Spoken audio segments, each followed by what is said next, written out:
Hello meet mister Mithun. நான் மித்துன்ஸ் podcast சேனலுக்கு உங்களை வரவேற்கிறேன். இன்றைக்கி நிறைய விஷயங்கள் இருக்குது.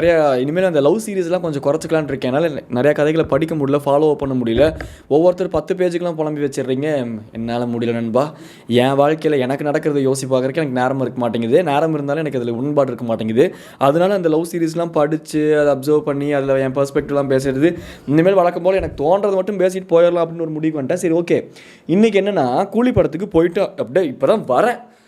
இந்த மீட் மிஸ்டர் மித்துன் அந்த ட்ரால் சேனல் இருக்குல்ல, அதுக்கு ஒரு 2 வீடியோ ரெக்கார்ட் பண்ணிவிட்டு கூலி படம் நான் கவனித்தது, நான் அப்சர்வ் பண்ணுற விஷயங்கள்லாம் நார்மலாக என்னோடய பெர்ஸ்பெக்டிவில் பேசலான் இருக்கேன். இதில் நிறையா விஷயங்கள் இருக்கும். ஃபுல்லாக கேளுங்க. உங்களுக்கு ஒரு ஃப்ளோவில் தான் இதுதான் கான்செப்ட், இதுதான் பேச போகிறோன்னு கூட எனக்கு தெரியாது. நான் கூலி படத்தை சுற்றி அப்சர்வ் பண்ண விஷயங்கள்லாம் நார்மலாக எனக்கு என்ன தெரியுதோ என்னோடய பெர்ஸ்பெக்டிவ்ஸ் எல்லாமே நான் உங்ககிட்ட ஷேர் பண்ணிக்க போகிறேன்.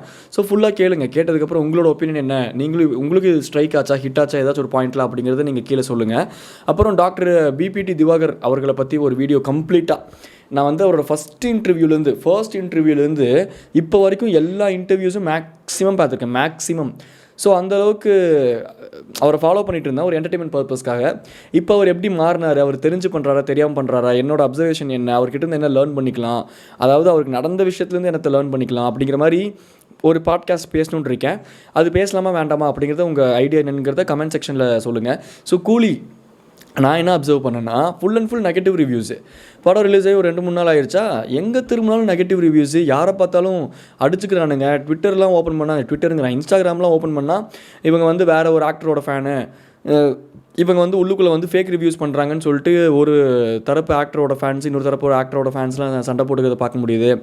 Full and full negative reviews பார்க்க முடியுது. எடுத்த உடனே இந்த படம் இவ்வளோ தான், இது இப்படி தான் அப்படின்னு சொல்லிட்டு ஒரு பாசிட்டிவான ஒரு ஆஸ்பெக்டே நான் பார்க்கல.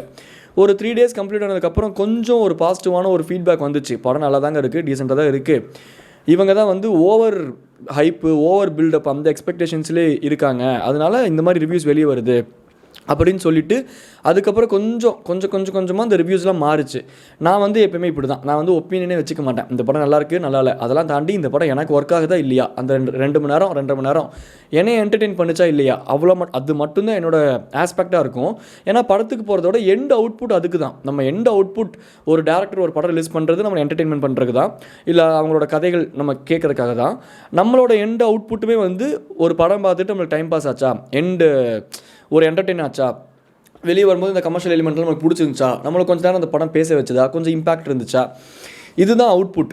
என்னோட அவுட்புட் லோகேஷ் கனகராஜ் இப்படிப்பட்ட டேரக்டர், லோகேஷ் கனகராஜ் கிட்டேருந்து நான் இதை எக்ஸ்ட்ராக்ட் பண்ணுறேன், இதை எக்ஸ்பெக்ட் பண்ணுறேன், அவர் இப்படி தான் படம் எடுப்பார், இதை டீகோட் பண்ணுறதோ அந்த ஒரு தாட் ப்ராசஸ்க்குள்ளே இன்வால்வ் ஆகிறதோ என்னோட அவுட்புட் எனக்கு அது வேண்டாம். ஸோ அதனால் நான் அதில் எப்பயுமே கிளியராக தான் இருப்பேன். ஸோ எனக்கு கூலி ஒர்க் அவுட் ஆச்சு, நல்லாவே இருந்துச்சு. இன்னொன்று, இதில் நிறைய ப்ராக்டிக்கல் டிஃபிகல்ட்டிஸ்லாம் இருக்குது. அதை பற்றிலாம் யாருமே பேச மாட்டேங்கிறாங்க. எனக்கு புரியுது, ஓவராலாக படம் வந்துச்சுன்னா அது படம் நல்லா இருக்கா இல்லையா தான் என்னால் சொல்ல முடியும். அதுக்குள்ளே இருக்க ப்ராக்டிக்கல் டிஃபிகல்ட்டிஸ்லாம் அது அந்த ஸ்டாரோட பாடு, அந்த ஆக்டரோட பாடு, அந்த டேரக்டரோட பாடு, அதுக்கு நாங்கள் என்ன பண்ண முடியும் அப்படிங்கிறதும் ஒரு வேலிடான பாயிண்ட் தான், நான் இல்லைன்னு சொல்லலை. பட் அதையும் தாண்டி ஒரு படங்கிறது அது ஒரு நார்மல் மூவியாக தாண்டி இன்றைக்கி இருக்கக்கூடிய பிக் ஸ்டார்ஸோட படம் ஒரு கல்ச்சுரல் செலிப்ரேஷனாக மாறுது. அப்படிங்கும்போது இன்னும் அரௌண்ட் நம்ம ரொம்ப கனெக்ட் ஆகிருக்கோமா, அப்போ நம்ம ரொம்ப கனெக்ட் ஆகிருக்கக்கூடிய ஒரு விஷயத்தில் இன்னும் ஒரு 2-3 விஷயங்கள் நம்ம யோசித்து பார்க்கலாமே, ஒரு ஜென்யூனா அப்படிங்கிற ஒரு தாட்டு தான். நமக்கு ப்ராப்பர் பிஸ்னஸ் அது கிடையாது.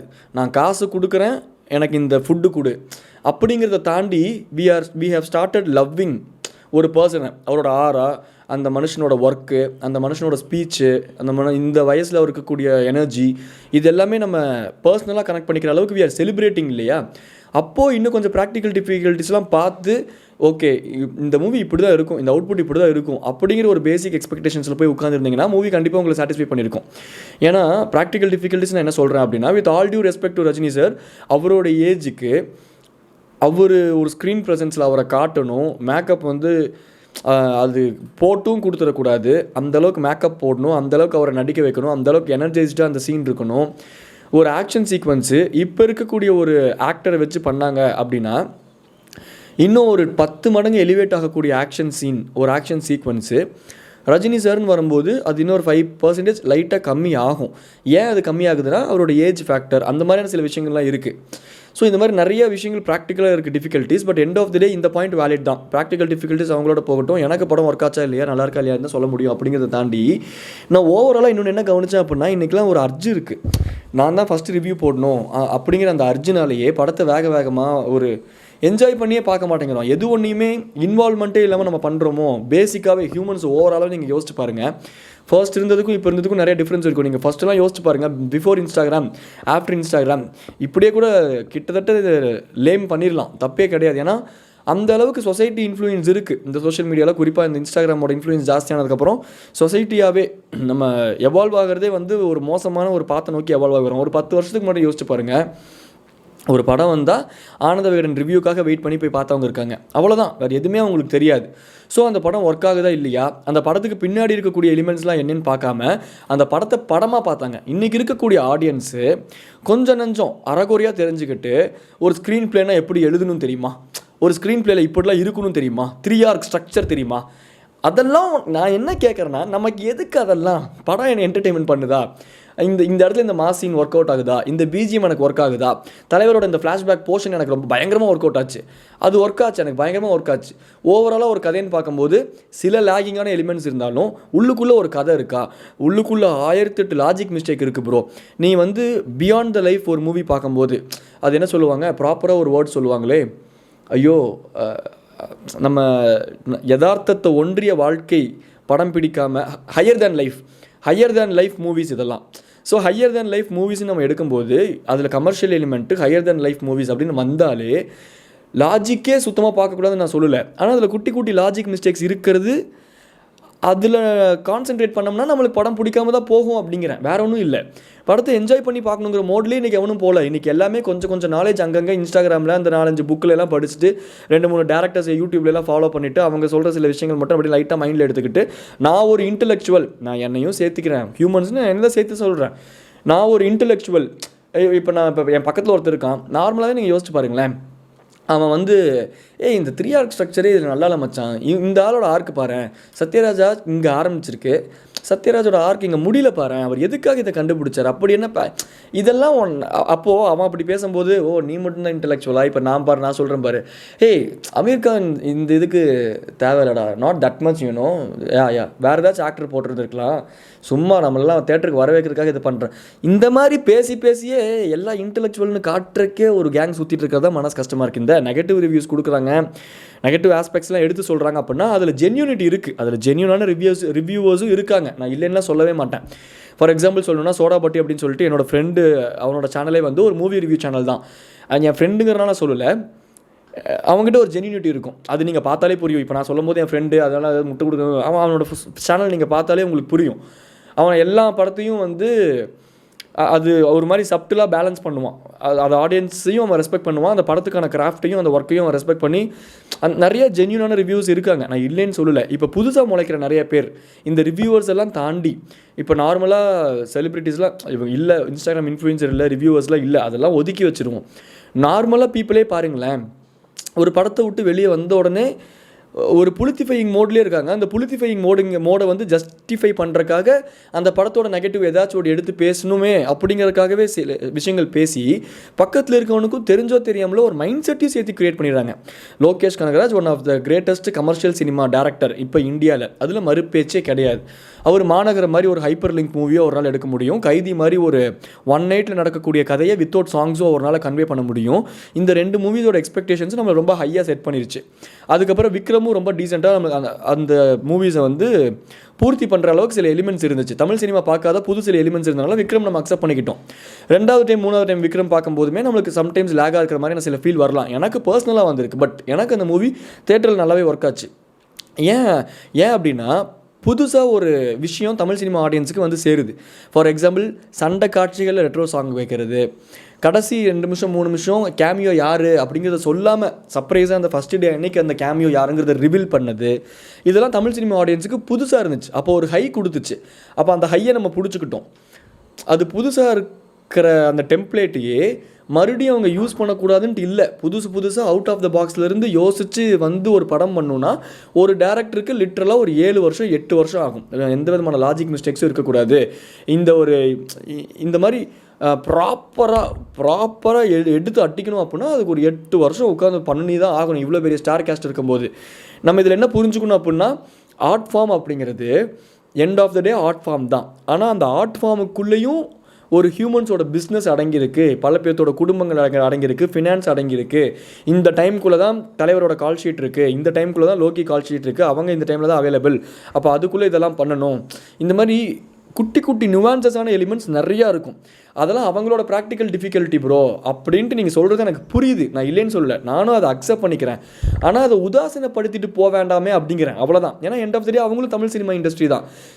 இப்போ லோகேஷ் படமே நல்லா இல்லை, அவன்லாம் அவ்வளோதான் டேரக்டர், அவன் முடிஞ்சிட்டான் ப்ரோ, 4 படம் எடுத்தேன், 5வது படம் நல்லா இல்லை, இந்த அளவுக்கு பேசுகிறத தவிர்க்கலாமே அப்படிங்கிறேன். ஏன்னா இந்த கொஞ்சம் அண்டர்ஸ்டாண்டிங் நமக்கு வந்துச்சுன்னா நம்ம இந்த அளவுக்கு பேச மாட்டோம். ஏன்னா புதுசாக இருக்கும்போது நம்ம ரசித்தோம். இப்போ அதே மாதிரி ஒரு ரோலக்ஸோட அந்த பேட்டர்ன் தான் இங்கே தாகான் ட்ரை பண்ணாங்க அமீர் கானை வச்சு. ஸோ இனி வர படங்கள்லையும் கமர்ஷியல் படங்கள்லையும் லோகேஷ்க்குன்னு ஒரு ஸ்டைல் இருக்குது, அதுதான் ரிப்பீட் ஆகும். செல்வராகவனையும் இப்படி தான் அடித்து உடச்சானுங்க. எப்படின்னா அவரோட வே ஆஃப் ஸ்டோரி டெல்லிங்கும் இனிஷியல் ரொம்ப கிரவுண்டடாக இருக்கும், ரொம்ப லைட்ஸ் வச்சு கதை சொல்ல ட்ரை பண்ணுவார். ரெட் லைட் எல்லாமே வந்து ஒரு மோசமான கேங்குக்கும், க்ரீன் லைட் எல்லாமே வந்து பாசிட்டிவாக நடக்கக்கூடிய அட்மாஸ்பியருக்கும் அவர் யூஸ் பண்ணி லைட்ஸை ரொம்ப யூஸ் பண்ணி படம் சொன்னார் செல்வராகவன்.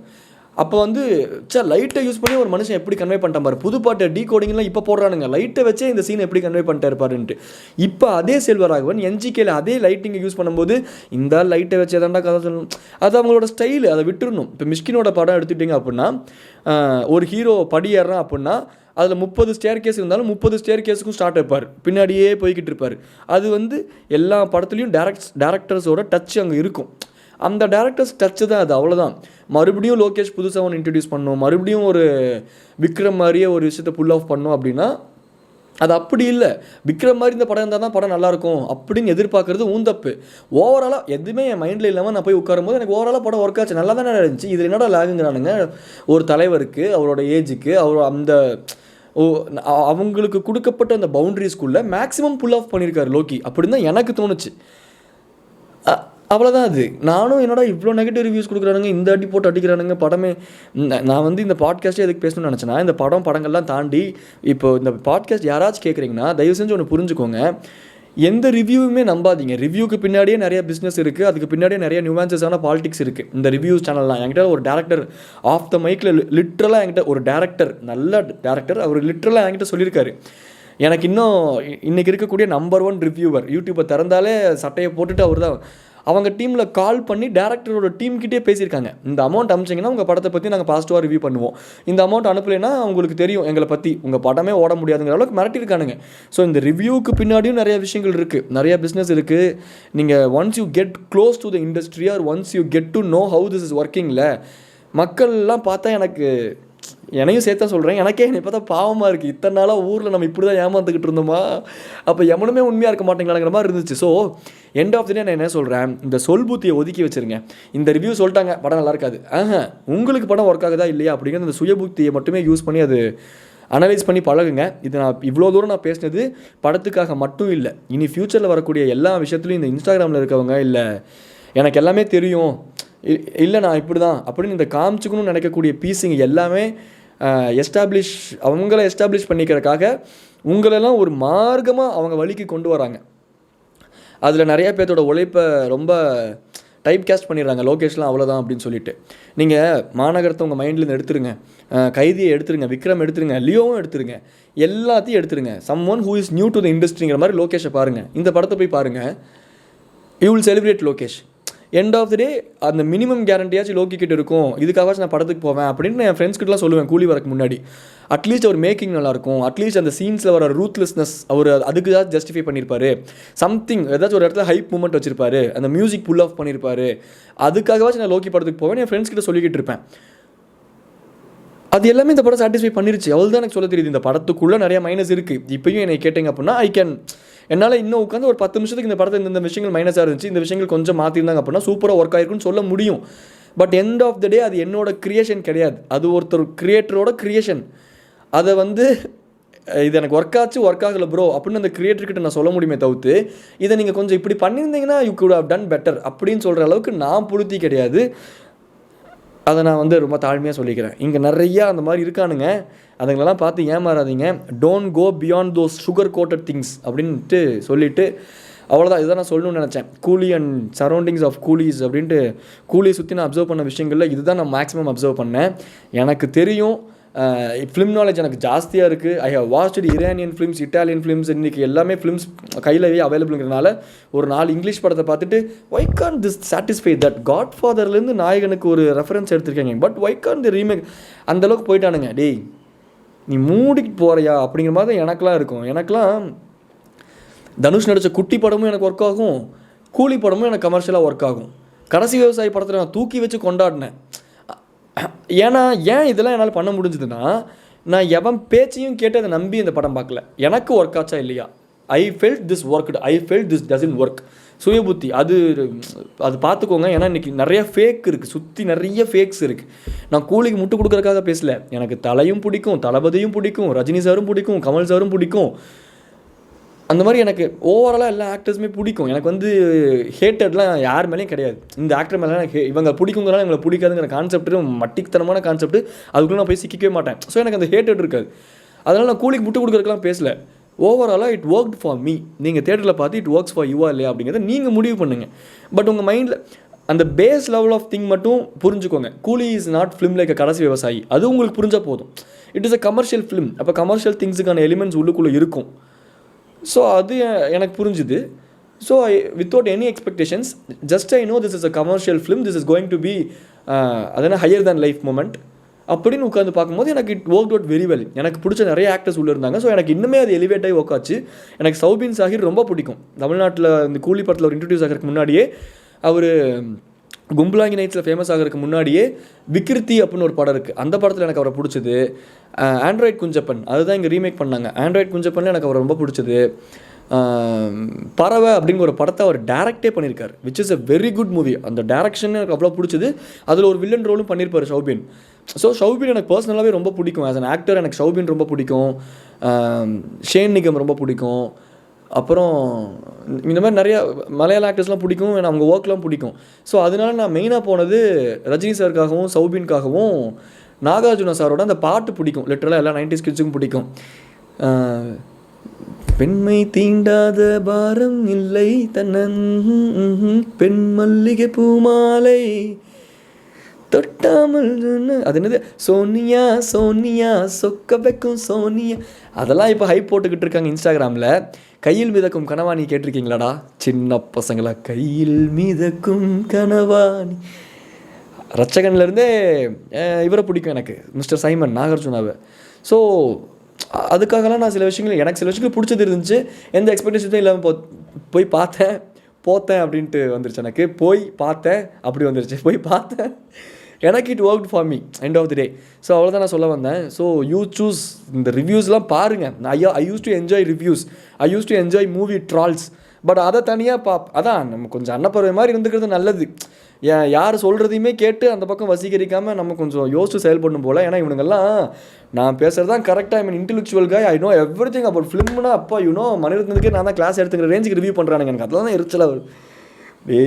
டேய் மர்மர் படம் நல்லா இல்லைங்கிறீங்களா? வா உட்காந்து சேர்ந்து அடிக்கலாம், அந்த படத்தை வச்சு ட்ரால் பண்ணலாம், வா நானும் வரேன் வா. ஏன்னா எனக்கு இட் டின் ஒர்க் ஃபார் மீங்கிறத தாண்டி அவங்க பண்ண ப்ரமோஷன் ஸ்டண்ட்டு எனக்கு இன்னும் எரிச்சலாயிருச்சு. ஸோ வா உட்காந்து சேர்ந்து அடிக்கலாம். பட் இவ்வளோ பெரிய ஸ்டார் கேஸ்ட்டில் இவ்வளோ ஒரு நல்ல கமர்ஷியல் படத்தை போட்டு இந்த அடி அடிக்கணுங்கிற நீங்களாம் இன்டெலெக்சுவல் தான்டாப்பா, ஒத்துக்கணும்டாப்பா சாமி. ஒரு மாதிரி புரியுதா உங்களுக்கு? நான் ஃப்ரஸ்ட்ரேஷனில் பேசுகிறேன். ஏன்னா தெரில, எனக்கு கொஞ்சம் அப்படி ஆயிடுச்சு. இந்த ஹியூமன்ஸ் இந்த இன்ஸ்டாகிராம் வந்ததுக்கப்புறம் அவனுக்கு பண்ணுற இந்த அழிச்சாட்டியும் அட்டூழியெல்லாம் பார்த்து அப்படியே அப்படி இருக்கு எனக்கு. அவ்வளோதான். நீங்கள் என்ன நினைக்கிறீங்க கமெண்ட்டில் சொல்லுங்கள். டாடா பாய் சொல்லிட்டு கிளம்பி நாங்கள் மீட் மிஸ்டர் மிதுன். டாடா பாய். ஐயோ இவ்வளோ நேரம் ஃப்ரேமுக்கு வெளியே உட்காந்து தான் பேசிகிட்டு இருந்தேனா? இப்படி உட்காந்து இதுக்கு தான் கேமராவை பார்த்துட்டு பேசணும் மாட்டிருக்குது. பாய் பாய்.